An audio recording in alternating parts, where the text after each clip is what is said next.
Hey guys, it's Mrs. Chandler. I wanted to jump on here and show you how you can go back and check your comments and your grade whenever you have turned something in. So it's going to look a little bit different because I am on the teacher side.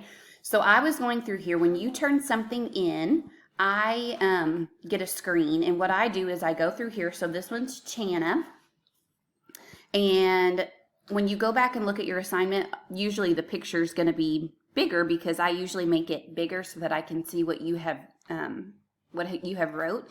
And so I can tell here that Chana has done her assignment correct, and so I'm going to give her a grade.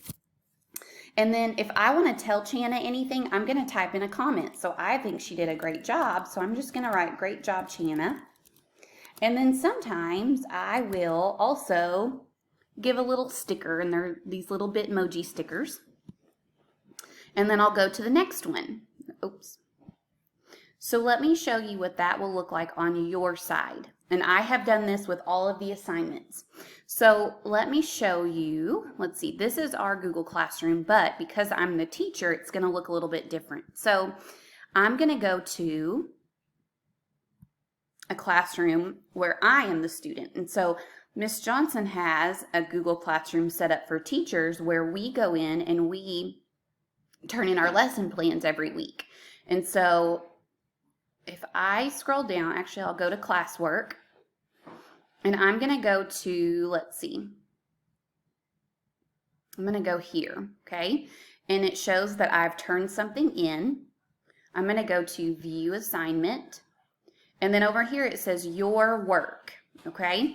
Now, if Miss Johnson had wrote anything to me, it would be right down here where it says private comments, okay? But she hasn't written anything to me.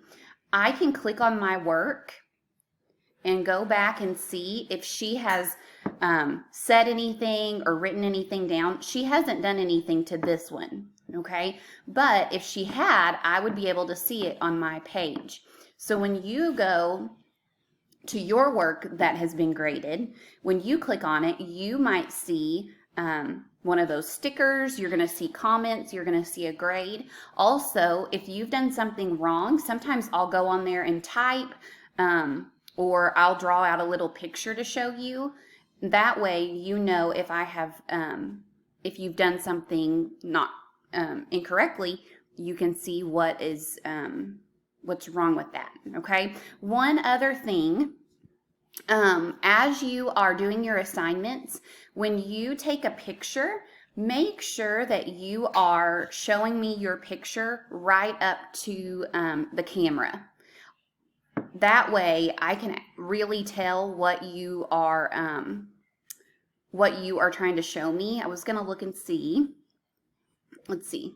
Let's take a look at Jocelyn's here for today. So when this loads, now Jocelyn's done a good job, but notice how it's kind of hard to see, so I'll make it bigger. But even when I make it bigger, it's still a little bit hard to see. If you guys have a marker or a pen at your house, you can use a marker or pen to write. That way it's a little bit easier, a little bit darker to see. And just make sure when you take that picture that you're getting it close enough to the camera, but also not so close that I can't tell what it says. And remember, when you take a picture, if it's not how you want, if it's not good, then just delete it and take another one, okay? So if you guys have questions about checking your work, remember, if you've got any work already turned in, you can go back and I've given you a grade and comments and given you some feedback on that. So check that out, and if you have any questions, let me know.